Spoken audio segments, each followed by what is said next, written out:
ప్రియ దేవుని బిడ్డలారా, బైబిల్ చదవటం వినటం వల్ల మనలో విశ్వాసం పెరుగుతుంది.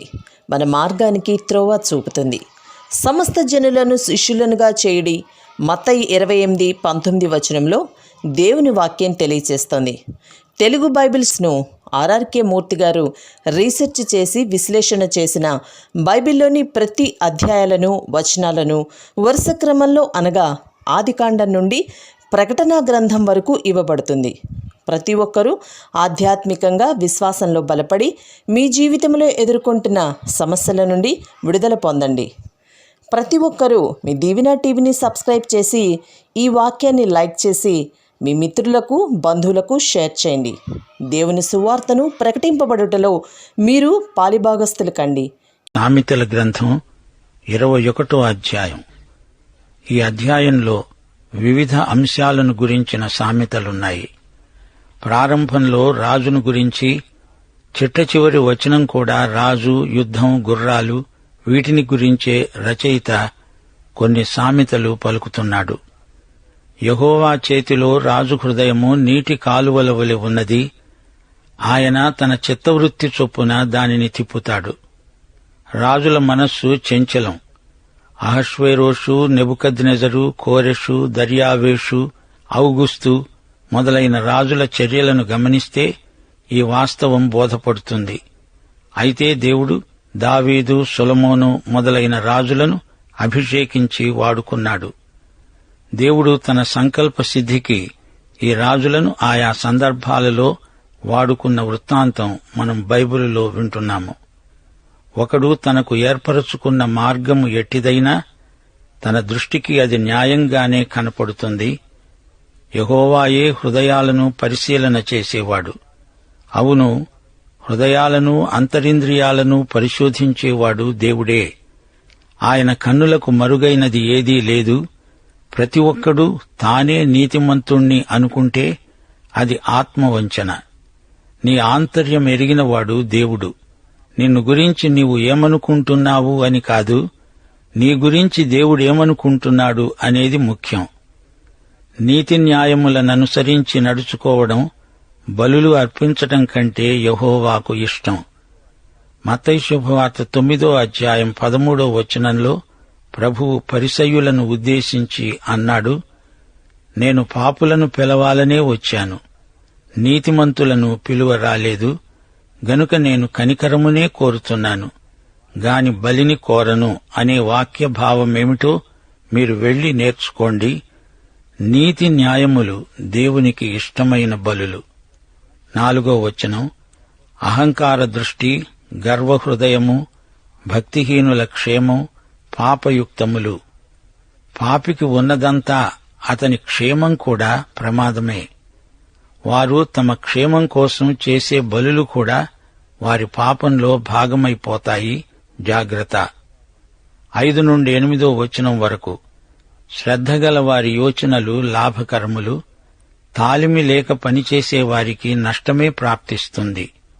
అబద్ధములాడి ధనం సంపాదించుకోవడం ఊపిరితో సాటి. దానిని కోరేవారు మరణాన్ని కోరుకుంటారు. భక్తిహీనులు న్యాయము చెయ్యనొల్లరు. వారు చేసే బలాత్కారం వారిని కొట్టుకొని పోతుంది. దోషభరితుని మార్గము మిక్కిలి వంకర మార్గం, పవిత్రుల కార్యం యథార్థం. తొందరపడి తీర్మానాలు చేయకూడదు. అనాలోచితమైన పనుల వల్ల గొప్ప నష్టం వాటిల్లుతుంది. అబద్ధాలాడి లాభం గడిస్తే దానివల్ల మరణమే ప్రాప్తించవచ్చు. అబద్ధాల మీద ఆధారపడి బతికే మనిషి జీవితమే పెద్ద అబద్ధమవుతుంది. వంకరగా నడిచేది పాము. దుర్మార్గుని నడక పాము నడకే. పరిశుద్ధ జీవితం యథార్థతను వ్యక్తం చేస్తుంది. 9వ వచనం, గయ్యాళితో పెద్ద ఇంట ఉండే కంటే మిద్దె మీద ఒక మూలన నివసించటం మేలు. సామెతలలో గయ్యాళి భార్య విషయం పలుచోట్ల చెప్పబడింది. గయ్యాళి భార్యతో పోరు నానుడు వాన, ఎడతెగక పడే నీటి బిందువు లాంటిది. ముసురు దినాన ఎడతెగక కారే నీరు గయ్యాళి భార్య సమానం. 10 నుండి 12వ వచనం వరకు 6 ముఖ్యమైన విషయాలను రచయిత వరుసగా చెబుతున్నాడు. భక్తిహీనుడి మనసు కీడు చేయగోరుతుంది. అతడు తన పొరుగువానికైనా దయచూపడు. అపహాసకుడు దండింపబడుతుంటే చూచి జ్ఞానము లేనివాడు జ్ఞానం పొందుతాడు. జ్ఞానము గలవాడు ఉపదేశము వలన తెలివొందుతాడు. నీతిమంతుడైన వాడు భక్తిహీనుని ఇల్లు ఏమైనది కనిపెడతాడు. భక్తిహీనులను ఆయన నాశనంలో కూలుస్తాడు. భక్తిహీనుడి వైఖరిలో ఏమాత్రమూ సానుభూతి, దయ కనిపించవు. జ్ఞానికి అతని జ్ఞానం వల్ల ఎంతో అభివృద్ధి కలుగుతుంది.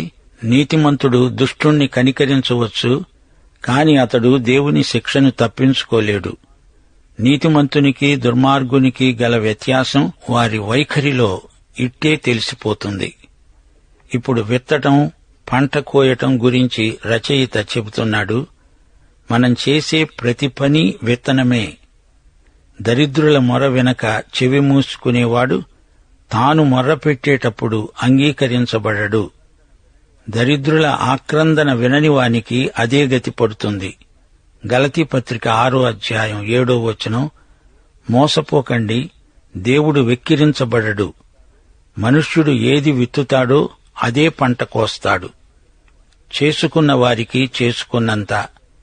మత్తయి సువార్త 25వ అధ్యాయం 41వ వచనం, యేసు తన ఎడమవైపున ఉన్న వారిని చూచి అంటాడు, శపింపబడిన వారలారా, నన్ను విడిచి అపవాదికి వాని దూతలకు సిద్ధపరచబడిన నిత్యాగ్నిలోనికి పోండి. నేను ఆకలిగొన్నాను, మీరు నాకు భోజనం పెట్టలేదు. దప్పిగొన్నాను, మీరు నాకు దాహం ఇవ్వలేదు. పరదేశినై ఉండగా మీరు నన్ను చేర్చుకొనలేదు. దిగంబరినై ఉండగా మీరు నాకు బట్టలివ్వలేదు. రోగినై చెరసాలలో ఉండగా మీరు నన్ను చూడరాలేదు. మిక్కిలి అల్పులైన వీరిలో ఒకనికైనా మీరు ఈలాగు చేయలేదు గనుక నాకు చేయలేదు. మనం కోసే పంట మనం వేసే విత్తనాన్ని బట్టే ఉంటుంది. కోపాన్ని గురించి, చాటున ఇచ్చిన బహుమానం కోపాన్ని చల్లారుస్తుంది. ఒడిలో ఉంచబడిన కానుక మహాక్రోధమును శాంతిపరుస్తుంది. కానుకల ద్వారా మనిషికి ఉత్సాహం, ఉల్లాసం కలుగుతాయి. నిజంగా అవి కానుకలు కాదు, లంచం. అధికారికి లంచమిచ్చి అతన్ని సుముఖం చేసుకుంటారు. లంచానికి కానుక అని పేరు పెట్టడం మోసం. లంచమిచ్చేవాడు, పుచ్చుకునేవాడు ఇద్దరూ నేరస్తులే. లంచగొండితనం వల్ల దేశ ప్రతిష్ట అధోగతికి దిగజారుతుంది. న్యాయమైన క్రియలు చేయడం నీతిమంతునికి సంతోషకరం, అది పాపము చేసేవానికి భయంకరం. నీతిమంతుని న్యాయం పాపికి వ్యతిరేకం. వివేక మార్గమును విడిచి తిరిగేవాడు ప్రేతల గుంపులో కాపురముంటాడు. అనగా ఇతడు సత్య ఉపదేశ క్రమము నుండి కావాలని తప్పిపోయేవాడు. ఒకసారి వెలిగింపబడిన పిదప బుద్ధిపూర్వకంగా తప్పిపోవటం జరిగితే వారికి నీతిమంతుల పునరుత్థానం లేదు. వారికి ప్రేతల గుంపే గతి. సుఖభోగములందు వాంఛగలవానికి లేమి కలుగుతుంది. ద్రాక్షరసము, నూనె వాంఛించేవానికి ఐశ్వర్యము కలగదు. సుఖభోగాసక్తుడై తాగుబోతైనవాడు కటిక దరిద్రం అనుభవిస్తాడు. ఉన్నదంతా తాగుడికే పెట్టి కుటుంబాన్ని పస్తుంచుతాడు. తాను దిక్కుమాలిన వాడైపోతాడు. ద్రాక్షరసము, నూనె అంటే ఇక్కడ ఈ నూనె పరిమళ సుగంధ ద్రవ్యం. విలాసపురుషులు అలాంటి పరిమళ తైలాలకు ఎంతో డబ్బు ఖర్చు చేస్తారు. సాంఘిక మర్యాదగా పెద్ద విందుల్లో మరీ ఆడంబరానికి పోయి అతిథుల మీద అత్తరు చల్లుతారు. ఆమోసు గ్రంథం 6వ అధ్యాయం 6వ వచనం, పాత్రలలో ద్రాక్షరసము పోసి పానము చేస్తూ పరిమళ తైలము పూసుకుంటారు గాని యోసేపు సంతతి వారికి కలిగిన ఉపద్రవమును గురించి చింతపడరు. 18వ వచనం, నీతిమంతుని కొరకు భక్తిహీనులు ప్రాయశ్చిత్తమవుతారు. యథార్థవంతులకు ప్రతిగా విశ్వాసఘాతకులు కూలుతారు. నీతిమంతుల కోసం దేవుడు భక్తిహీనులను తొలగించాల్సి వస్తుంది. యెషయా గ్రంథం 43వ అధ్యాయం 3వ వచనం, దేవుడన్నాడు, యెహోవానైన నేను నీకు దేవుడను, ఇశ్రాయేలు పరిశుద్ధ దేవుడనైన నేనే నిన్ను రక్షించేవాడను. నీ ప్రాణ రక్షణ క్రయముగా ఈజిప్టును ఇచ్చి ఉన్నాను. మరొకసారి గయ్యాళి భార్యను పేర్కొంటున్నాడు 19వ వచనం. ప్రాణం విసికించే జగడగొండి దానితో కాపురం చేయడం కంటే అరణ్య భూమిలో నివసించటం మేలు. అసలు పెళ్లి కాకపోయినా పర్వాలేదు గాని గయ్యాళి స్త్రీని పెళ్లాడడం ఎంతో బాధాకరమంటున్నాడు. అయితే అలాంటి వారిని కూడా ప్రభువు మార్చగలడు. 20వ వచనం. విలువగల ధనము, నూనె జ్ఞానుల ఇంట్లో ఉంటాయి. బుద్ధిహీనుడు దానిని వ్యయపరుస్తాడు. బుద్ధిహీనుడు ఉన్నదంతా దుబారా చేస్తాడు, అనవసరమైన ఖర్చులు పెడతాడు. ఈ విధంగా అతడు దరిద్రుడైపోతాడు. తన ధనాన్ని సద్వినియోగం చేసి ఆస్తిని ఎలా నిర్వహించుకోవాలో బుద్ధిహీనుడికి తెలియదు. 21వ వచనం. నీతిని కృపను అనుసరించేవాడు జీవమును, నీతిని, ఘనతను పొందుతాడు. నిత్యజీవము, నీతి, ఘనత ఈ మూడు దేవుని బిడ్డలకు ప్రాప్తించే ఆశీర్వాదాలు. యోహాను సువార్త 12వ అధ్యాయం 26వ వచనంలో యేసు ప్రభు అన్నాడు, ఒకడు నన్ను సేవించిన ఎడల నన్ను వెంబడించాలి. అప్పుడు నేను ఎక్కడ ఉంటానో అక్కడ నా సేవకుడూ ఉంటాడు.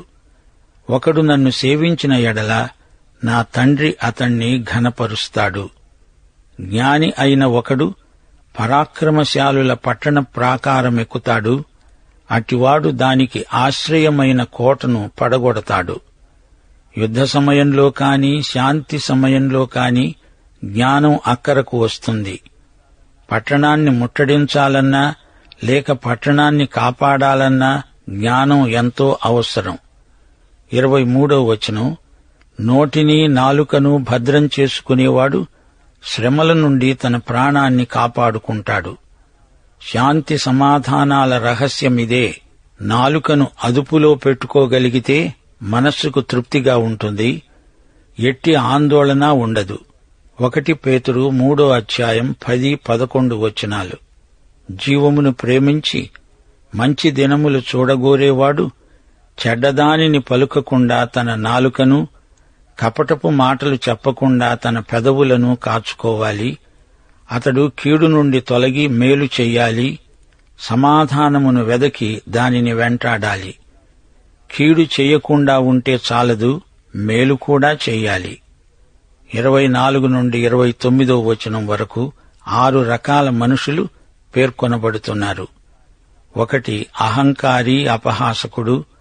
2 సోమరివాడు. 3 నీతిమంతుడు. 4 భక్తిహీనుడు. 5 కోట సాక్షి లేక అబద్ధికుడు. 6 యథార్థవంతుడు. అహంకారి అయిన గర్విష్ఠికి అపహాసకుడు అని పేరు. అట్టివాడు అమిత గర్వముతో ప్రవర్తిస్తాడు. సోమరివాడు పనిచెయ్యనొల్లడు. వాని ఇచ్ఛ వాణ్ణి చంపుతుంది. అతనికి గొంతెమ్మ కోరికలెక్కువ, అవి ఎన్నడూ తీరవు. కష్టించి పనిచేసేవాడంటే ఇతనికి ఎంతో అసూయ. వానికి దినమెల్లా ఆశలు పుడుతూనే ఉంటాయి.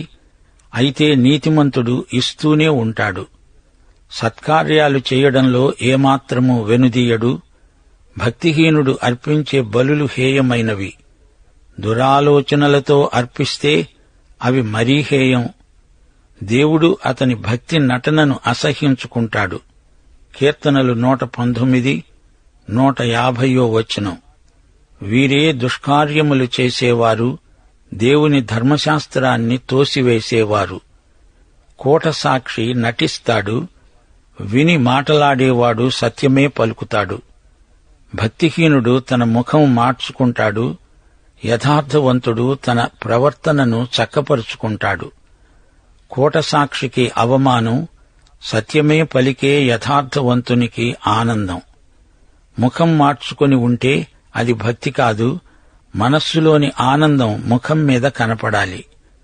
ప్రవర్తనలో పవిత్రత కనిపించాలి. 30-31 వచనాలు. యెహోవాకు విరోధమైన జ్ఞానమైన, వివేచన అయినా, ఆలోచన అయినా నిలువదు. యుద్ధ దినానికి గుర్రాలను ఆయత్తపరచటమంటూ ఉన్నది గాని రక్షణ యెహోవా ఆధీనం. దేవునికి విరోధముగా రూపించబడిన ఏ ఆయుధము వర్ధిల్లదు. ఫరో రథాలు, అతని యుద్ధాశ్వములు ఏమయ్యాయి? అన్నీ సముద్రంలో కలిసిపోయాయి.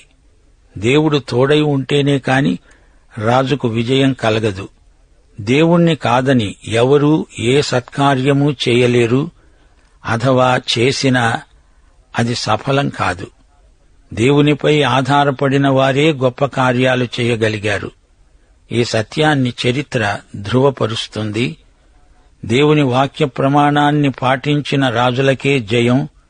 దేవుడు గెలిపిస్తేనే గెలుపు. దేవుడు హృదయమును అంతరింద్రియమును పరిశీలిస్తాడు. హృదయాన్ని పూర్తిగా మార్చివేయగలవాడు మన దేవుడు. పరిసయ్యుల మతాచారాలను, వారి కపటాన్ని, వేషధారణను ప్రభువు ఎంతో గద్దించాడు. వేషధారులారా, మీరు సున్నము కొట్టిన సమాధులు అన్నాడు. పాపి చేసే సత్కార్యాలు కూడా అతని పాపంలో భాగమైపోతాయి. రక్షించబడని వారి కానుకలు దేవుడు అంగీకరించడు. రోమాపత్రిక 10వ అధ్యాయం 1 నుండి 3వ వచనం వరకు పౌలు తన స్వజాతీయుల కోసం ఎలాంటి ప్రార్థన చేశాడో చూడండి. సహోదరులారా, ఇశ్రాయేలీయులు రక్షణ పొందాలని నా హృదయాభిలాష. వారి విషయమై నేను దేవునికి చేసే ప్రార్థన ఇదే. వారు దేవుని విషయమై ఆసక్తి గలవారని వారిని గూర్చి సాక్ష్యమిస్తున్నాను. అయినా వారి ఆసక్తి జ్ఞానానుసారమైనది కాదు. ఏలయనగా వారు దేవుని నీతినెరుగక తమ స్వనీతిని స్థాపించ పూనుకునేవారై దేవుని నీతికి లోబడలేదు. స్వనీతి పరాయణులు పాపులుగానే పరిగణించబడతారు. స్వనీతి మురికి బట్టలతో సమానం. స్వనీతిని ధరించుకొని దేవుని సన్నిధిలో ఎవరూ నిలువలేరు. ఎడారిలో ఒక బాటసారి దారి తప్పాడు. దాహమవుతోంది, ఆకలవుతోంది, నీరు లేదు, ఆహారం లేదు. అతనికి ఏదో పాత్ర కనిపించింది. అంతకు ముందు అటే వెళ్లిన ప్రయాణికులు పోగొట్టుకున్న పాత్ర అది. అందులో ఏదైనా పానీయం, ఆహారం ఉందేమో అని ఆదుర్దాగా ఆ పాత్ర మూత తీసి చూచాడు. ఆశాభంగం చెందాడు. ఆ పాత్రను అవతలికి విసిరి పారేశాడు. అందులో వజ్రాలున్నాయి. అతనికి వజ్రాలెందుకు పనికిరావు? అతనికి కావలసింది ఇంత ఆహారం, తాగడానికి నీరు. దేవునితో సరైన సంబంధ సహవాసాలు కలిగి ఉండడమే మహాభాగ్యం. మంచి భార్య ఒక వ్యక్తి జీవితానికి వన్నే వాసి తేగలదు. యోబు భార్య గయ్యాళి. దావీదు సౌలు కుమార్తె అయిన మీకాలును చేసుకున్నందుకు ఎన్నో సమస్యలు కొని తెచ్చుకున్నాడు. దేవుని మందసాన్ని తెచ్చేటప్పుడు ఊరేగింపులో దావీదును చూచి అతణ్ణి తోలనాడింది. యోబు భార్య తన భర్తను దేవదూషణకు ప్రేరేపించాలని చూచింది. ఏశావుకు ఎదురు వెళ్లేటప్పుడు యాకోబు భయపడ్డాడు. అన్నను శాంతపరచడానికి ఏవేవో కానుకలు పంపించాడు. ఏశావు వాటిని అంగీకరించలేదు. అయినా దేవుని బిడ్డలు ఎందుకు భయపడాలి? మన ప్రత్యర్థుల మనస్సును దేవుడే మెత్తపరుస్తాడు. ఏశావు యాకోబును ప్రేమతో అంగీకరించాడు. యాకోబు ఆందోళన నిరాధారమైనది. యేసుక్రీస్తు మనకు క్షమాగుణం నేర్పాడు. దేవుని జ్ఞానం లేనివారు పశుప్రాయులవుతారంటే ఆశ్చర్యపడాల్సిన పనిలేదు. దేవజ్ఞానం మనిషికి దేవ స్వభావాన్ని ఇస్తుంది. దేవుని వాక్యాన్ని ప్రకటించాలి. నేరస్తులు మార్చబడాలి. వారికి నూతన జన్మ అవసరం. మరమ్మతు ప్రయత్నాలు పనిచేయవు. హాస్యగాడు అందర్నీ నవ్విస్తాడు గాని ఇంటికి పోయి తాను ఏడుస్తాడు. మానవునికి దేవుని వాక్యం మాత్రమే ఆత్మశాంతినివ్వగలదు. మన పాప విముక్తికి యేసుక్రీస్తు విమోచన క్రయధనమయ్యాడు. మన పాప రుణం తీర్చినవాడు యేసు ప్రభువు. బబులోను అంతటి మహాసామ్రాజ్యమే కుప్పకూలిపోయింది. దేవుని జ్ఞానం సైతాను దుర్గాలను నేలమట్టం చేయగలదు. పశుప్రవృత్తి దేవుని జ్ఞానం ఎదుట నిలువజాలదు. జ్ఞాని సాత్వికుడై సైతానీయ దుష్ట శక్తులను గుర్తించగలడు, గద్దించగలడు, జయించగలడు. ట్రాఫిక్ పోలీసు ప్రభుత్వ ప్రతినిధి. అతడు చేతి సంజ్ఞలతోనే వచ్చేపోయే వాహనాలను ఆపివేయగలడు. అలాగే దేవుని బిడ్డలు సైతానీయ దుష్టశక్తులను దేవుని జ్ఞానబలంతో, కృపాబలంతో అరికట్టగలరు.